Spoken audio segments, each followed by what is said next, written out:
उत्तर प्रदेश में पंचायत चुनाव को लेकर इन दिनों सियासी सरगर्मियां चरम पर हैं। इलाहाबाद हाई कोर्ट ने सख्त निर्देशों और ओबीसी आरक्षण के तकनीकी पेच के बीच राज्य में पंचायत चुनाव अब केवल एक प्रशासनिक प्रक्रिया न रहकर एक बड़ा राजनीतिक मुद्दा बन चुका है। वर्तमान स्थिति यह है कि पंचायतों का कार्यकाल आगामी 26 मई को समाप्त होने जा रहा है, लेकिन चुनाव की समय सीमा को लेकर अभी भी गहरा असमंजस बना हुआ है।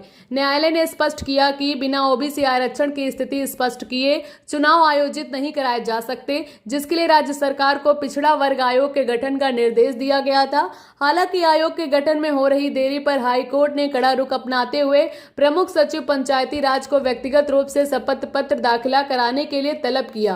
कानूनी जानकारों का मानना है कि ओबीसी आरक्षण की प्रक्रिया और आयोग की रिपोर्ट तैयार करने में कम से कम 2 से 3 महीने का समय लग सकता है, जिसका अर्थ है कि 26 मई से पहले मतदान की प्रक्रिया पूरी करना प्रशासनिक रूप से संभव नहीं दिख रहा।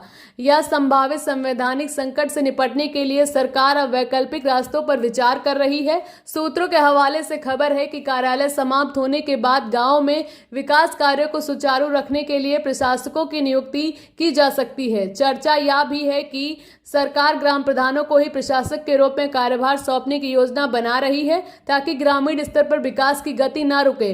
पंचायती राज मंत्री का कहना है कि सरकार पूरी तरह से अदालत के फैसलों के अधीन है और न्यायालय का जो भी आदेश होगा उसी के अनुरूप आगे की रणनीति तैयार की जाएगी। इस पूरे घटनाक्रम पर राजनीतिक दलों के बीच भी आरोप प्रत्यारोप का दौरा जारी है। विपक्षी दलों का दावा है कि सत्ता पक्ष पंचायत चुनाव के परिणामों को लेकर सशक्ति है, इसलिए आरक्षण और कानूनी प्रक्रिया का सहारा लेकर इसे टाला जा रहा है। विपक्ष का आरोप है कि गांवों में बजट की कमी और मनरेगा भुगतान जैसी समस्याओं के कारण आम जनता में रोष है। वहीं सत्ता पक्ष इन आरोपों को खारिज करते हुए इसे संवैधानिक प्रक्रिया का हिस्सा बता रहा है और स्पष्ट किया है कि चुनाव पूरी तरह से पारदर्शिता और विधि विधान के साथ संपन्न होंगे।